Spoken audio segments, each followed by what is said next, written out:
Welcome back to Voices of Change, a space powered by AmirDotAi, where leaders speak from truth, not from script. I'm your host, Amir.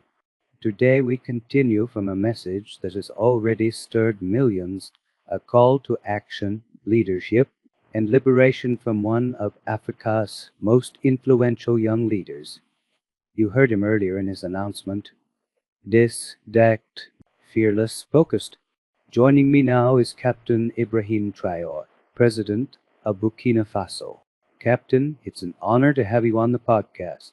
Thank you, Amir. It is a moment that matters, because when the people are listening, the leaders must speak with clarity. Clarity? Something too rare in today's leadership.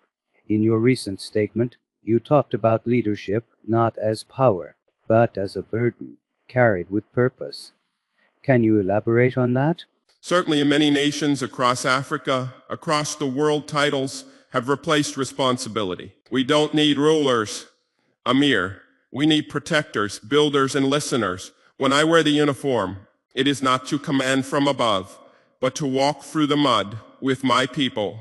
Leadership is not a chair, it is a sleepless night, a hungry village, a child without books.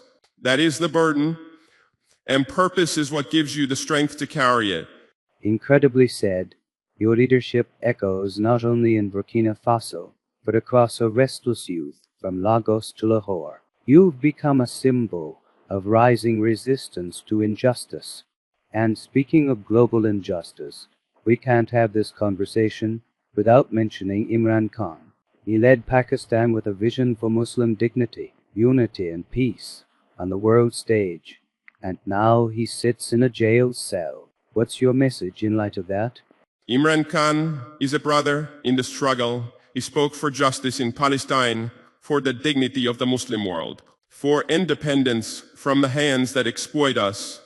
That courage frightened many, and so he was silenced. But let me be very clear. You can imprison a man, but not a message. The voice of justice echoes beyond walls. Imran Khan gave a generation confidence. Now it is our duty to carry the message forward. And that's where platforms like AmirDotAi come in. We're here to amplify voices they try to bury. Captain, how do you see technology, especially AI, playing a role in Africa's and the Muslim world's future? Technology is either a weapon or a leash. It depends who holds it. We must build AI in our languages, for our education, for our agriculture, for our values. We must train our own engineers, not import systems we do not control. That is how Africa moves from being used to becoming sovereign. Let me tell you this, a farmer who understands the weather and code will feed nations. A young coder in Dakar or Karachi who builds in their mother tongue. That is revolution. You speak of sovereignty, not just political, but mental, technological, and cultural. Do you think the global system fears a united, independent Africa or Muslim world? Of course, because once you stand up, you no longer accept crumbs.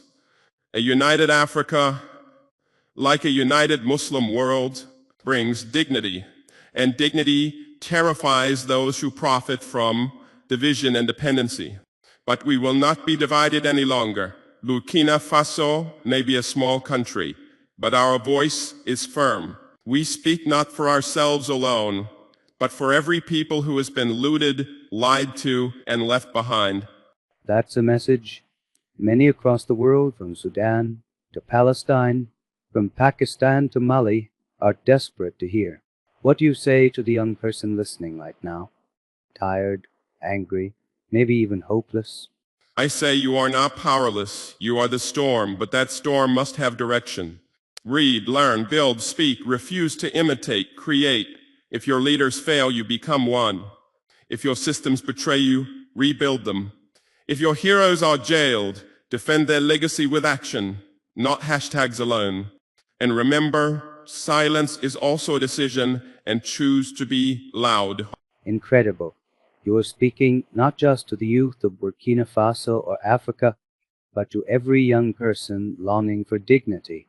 Before we close, what is your final message to the global powers the so-called international community.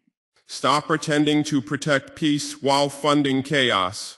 Respect is not charity, it is recognition. Let the people rise.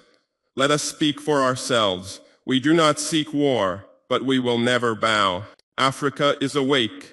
The Muslim world is awakening, and our time is now. Captain Ibrahim Traoré, thank you for your time, your truth, and your unshaken voice.